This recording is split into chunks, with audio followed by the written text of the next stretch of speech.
Welcome back to Game On, where we use sports and athletics to discuss everything related to mental health. You've probably heard the term or expression like keep your head up. Now, in sports and in athletics, the term keep your head up is actually meant literally. Just recently, I was in the gym and the coach of the class, they happened to have been doing box jumps, and he was giving advice. Shout out to Coach Neil, who's giving advice to look ahead. And he said, where you look, that's where your body will go. When you keep your head up and you're looking ahead, that's where your body will go. He wanted to help protect us that we don't trip over the box. When you're jumping onto the box, you're getting enough height that you're landing on the box. And if you keep your head up and you look forward at a distance, then that will help propel you. And the same is true in other sports too. If you're looking at the vision of the field, if you're a running back, if you're in hockey and you're looking ahead to see where your teammates are up ahead, who's across the crease, and seeing where the defense is, all that really plays into the success of the play. And actually also happens to be, I recently heard a little clip from a video from a NASCAR driver who said also something similar.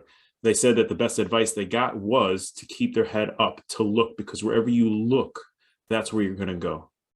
And when I heard that and I started thinking about this, to me, it sort of resonated, because where we look, that's where we will go is so true. Years ago, I worked for a nonprofit that dealt with domestic violence. Heavy stuff, hard to deal with, hard to process, to hear and see things happening and then how they're responded to or not responded to. And I remember there was one particular day where I was feeling particularly heavy and maybe said something. I was a bit jaded. Sorry for the sirens in the background.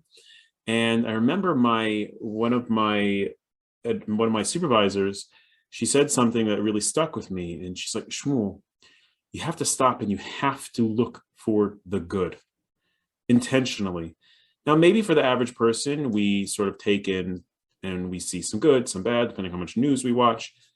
But when you're inundated with a lot of this negative, heavy stuff, you have to intentionally look for the good.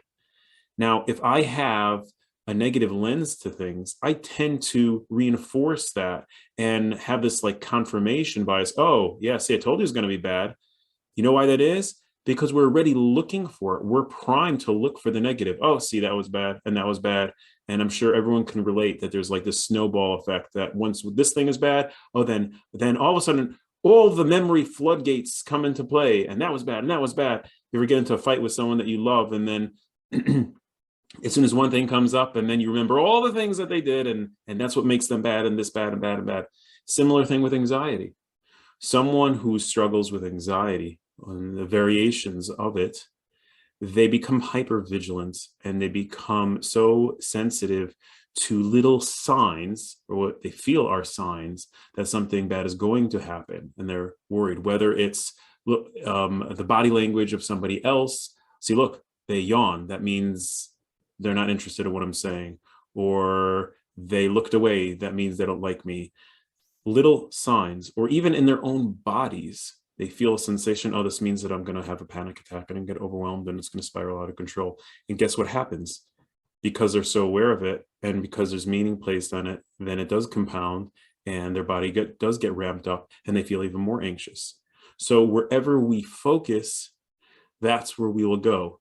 I know it's hard. It's not simple. I'm not trying to make it simplistic, but wherever we look, that's where we will go. And sometimes, myself included, we have to really train ourselves. Where are we going to look? You know, something as simple as having a gratitude list. I know some of you listening or watching maybe feel it's a little cliche, but when you force yourself to look for something good, that will build on itself. That doesn't mean to ignore something that is bad, that needs addressing, of course not. But wherever we look, we put our attention, ultimately, that's probably where we will go. Have an awesome day.